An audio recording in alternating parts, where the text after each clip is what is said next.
Caros participantes, bem-vindos à nossa penúltima aula, que tem como tema a saúde mental durante e após a pandemia da Covid-19, parte 3.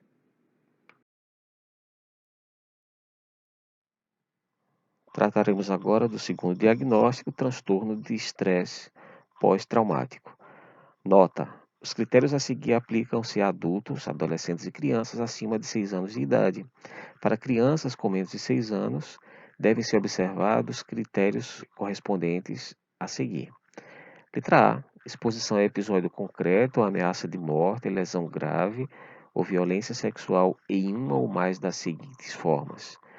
1. Vivenciar diretamente o evento traumático. 2. Testemunhar pessoalmente o evento traumático ocorrido com outras pessoas. Agora você pode estar perguntando qual seria a relação de um transtorno de estresse pós-traumático com a situação da pandemia que nós estamos vivendo agora. É importante que você tenha em mente que situações que envolvem cenários de guerra e de desastres ambientais, por exemplo, eles causam impactos coletivos. Então, há uma relação direta, de muita semelhança, dos efeitos psicológicos que se observam em situações pós-guerra, pessoas que vivenciaram guerras, tanto populações civis como militares, e pessoas que vivenciaram eventos de desastres ambientais, como a gente teve no Brasil recentemente, Brumadinho e Mariana. Embora a gente possa até considerar se aquilo de fato foi exatamente um desastre, no sentido de não ter tido controle ou de não ser possível perceber a iminência daquele fato, da ocorrência daquele fenômeno, ou se estávamos também, especialmente, diante de um crime ambiental. Independente dessa valoração, desse julgamento, o impacto coletivo dos acidentes de Mariana e de Brumadinho trazem também indicadores e efeitos que a gente caracteriza como, entre eles, o transtorno, a vivência e a experimentação do estresse pós-traumático. Então, nesse instante, o que é que a gente vai ter acesso é uma série de elementos, de sinais, de sintomas, que são indicadores importantes para compreender essa experiência do estresse pós-traumático.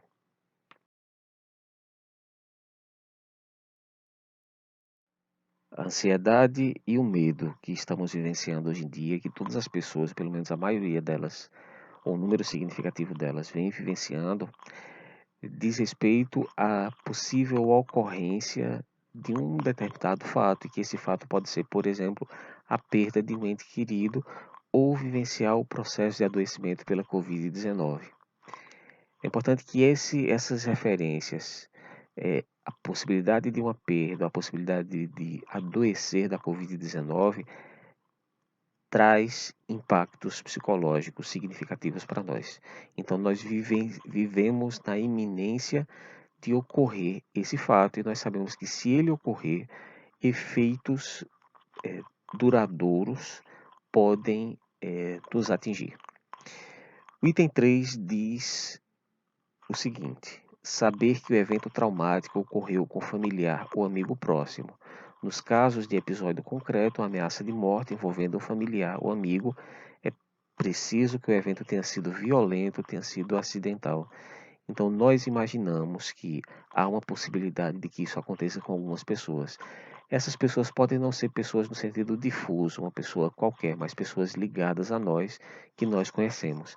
Então, essa ideia de que algo pode ocorrer altera o nosso funcionamento psicológico e nos põe no quadro de ansiedade. 4. Ser exposto de forma repetida ou extrema a detalhes aversivos do evento traumático.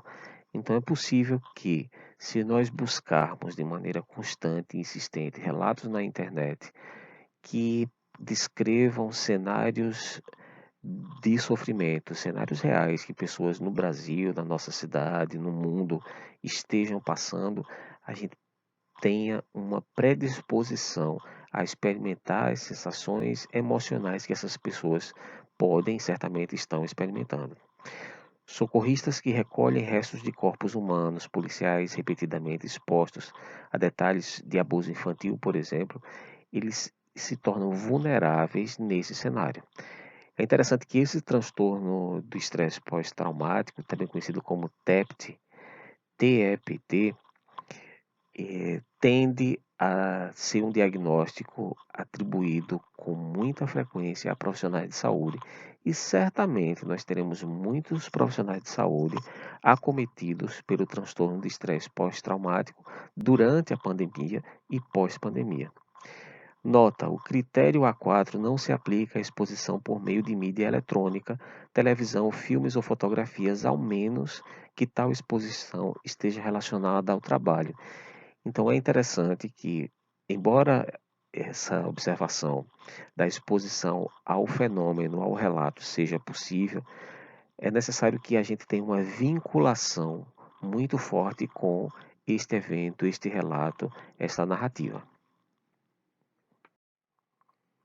B. Presença de um ou mais dos seguintes sintomas intrusivos associados ao evento traumático, começando depois de sua ocorrência, da ocorrência do evento traumático.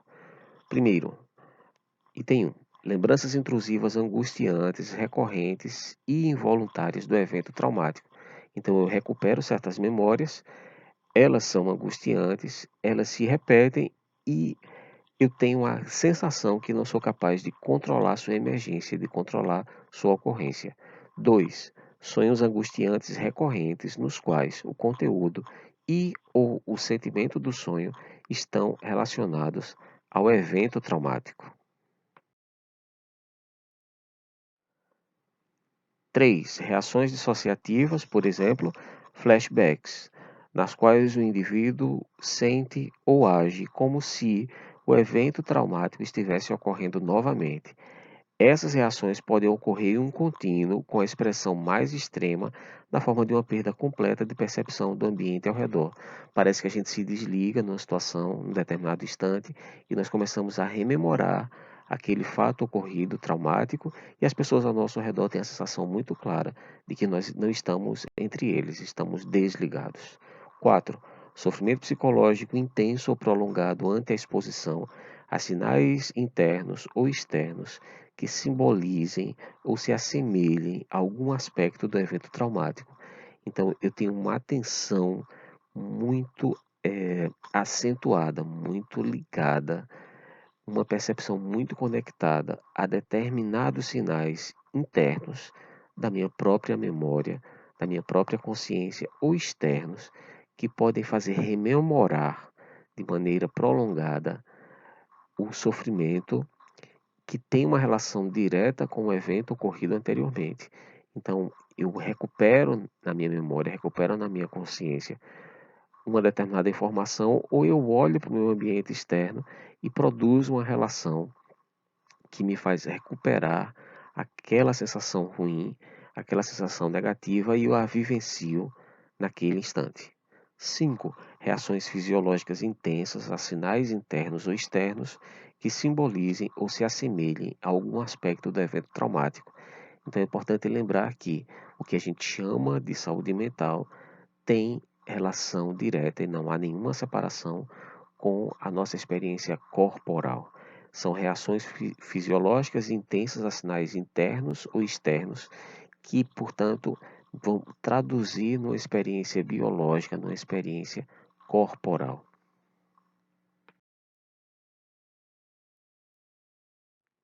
3. Reações dissociativas, por exemplo, flashbacks, nas quais o indivíduo sente ou age como se o evento traumático estivesse ocorrendo novamente. Essas reações podem ocorrer em um contínuo com as expressões mais extremas. C. Evitação persistente de estímulos associados ao evento traumático, começando após a ocorrência do evento, conforme é evidenciado por um ou ambos dos seguintes aspectos. 1. Evitação ou esforços para evitar recordações, pensamentos ou sentimentos angustiantes acerca de ou associados de perto ao evento traumático. Evitação ou esforços para evitar lembranças externas, pessoas, lugares, conversas, atividades, objetos, situações que despertem recordações, pensamentos ou sentimentos angustiantes acerca de ou associados de perto ao evento traumático.